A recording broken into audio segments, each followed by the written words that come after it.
Chapter 112. The Blacksmith.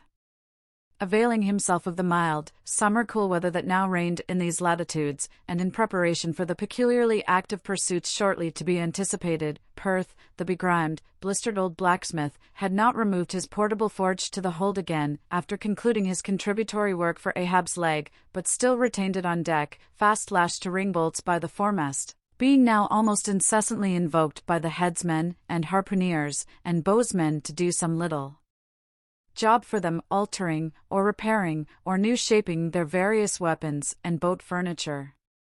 Often he would be surrounded by an eager circle, all waiting to be served, holding boat spades, pike heads, harpoons, and lances, and jealously watching his every sooty movement as he toiled. Nevertheless, this old man's was a patient hammer wielded by a patient arm. No murmur, no impatience, no petulance did come from him. Silent, slow, and solemn, bowing over still further his chronically broken back, he toiled away, as if toil were life itself, and the heavy beating of his hammer the heavy beating of his heart. And so it was most miserable.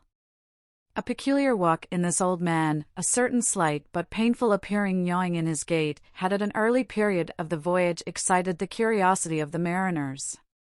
And to the importunity of their persistent questionings he had finally given in, and so it came to pass that everyone now knew the shameful story of his wretched fate. Belated, and not innocently, one bitter winter's midnight, on the road running between two country towns, the blacksmith half-stupidly felt the deadly numbness stealing over him, and sought refuge in a leaning, dilapidated barn. The issue was the loss of the extremities of both feet. Out of this revelation, part by part, at last came out the 4 acts of the gladness, and the one long, and as yet uncatastrophed 5th act of the grief of his life's drama.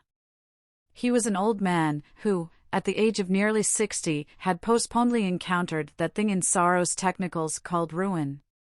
He had been an artisan of famed excellence, and with plenty to do, owned a house and garden, embraced a youthful, daughter-like, loving wife, and 3 blithe, ruddy children. Every Sunday went to a cheerful-looking church, planted in a grove.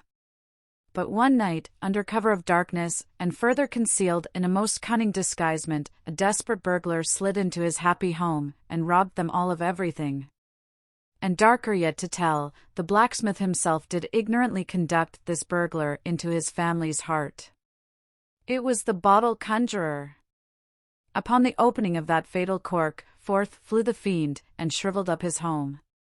Now, for prudent, most wise, and economic reasons, the blacksmith's shop was in the basement of his dwelling, but with a separate entrance to it, so that always had the young and loving healthy wife listen with no unhappy nervousness, but with vigorous pleasure, to the stout ringing of her young-armed old husband's hammer, whose reverberations, muffled by passing through the floors and walls, came up to her, not unsweetly, in her nursery, and so, to stout labor's iron lullaby, the blacksmith's infants were rocked to slumber.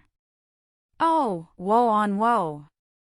Oh, death, why canst thou not sometimes be timely? Hadst thou taken this old blacksmith to thyself ere his full ruin came upon him, then had the young widow had a delicious grief, and her orphans a truly venerable, legendary sire to dream of in their after years, and all of them a care-killing competency. But death plucked down some virtuous elder brother, on whose whistling daily toil solely hung the responsibilities of some other family, and left the worse than useless old man standing, till the hideous rot of life should make him easier to harvest. Why tell the whole? The blows of the basement hammer every day grew more and more between, and each blow every day grew fainter than the last. The wife sat frozen at the window, with tearless eyes, glitteringly gazing into the weeping faces of her children. The bellows fell, the forge choked up with cinders, the house was sold, the mother dived down into the long churchyard grass, her children twice followed her thither, and the houseless, familyless old man staggered off a vagabond in crape, his every woe unreverenced, his grey head a scorn to flaxen curls.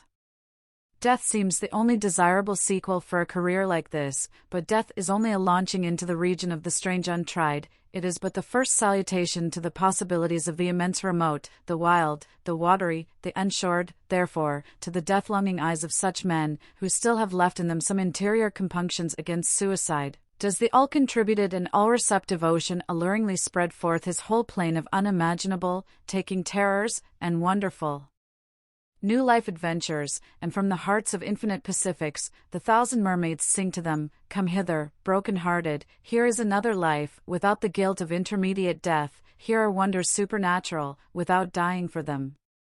Come hither! Bury thyself in a life which, to your now equally abhorred and abhorring, landed world, is more oblivious than death. Come hither!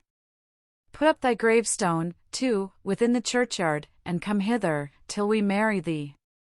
Hearkening to these voices, east and west, by early sunrise, and by fall of eve, the blacksmith's soul responded, I come. And so Perth went a-wailing.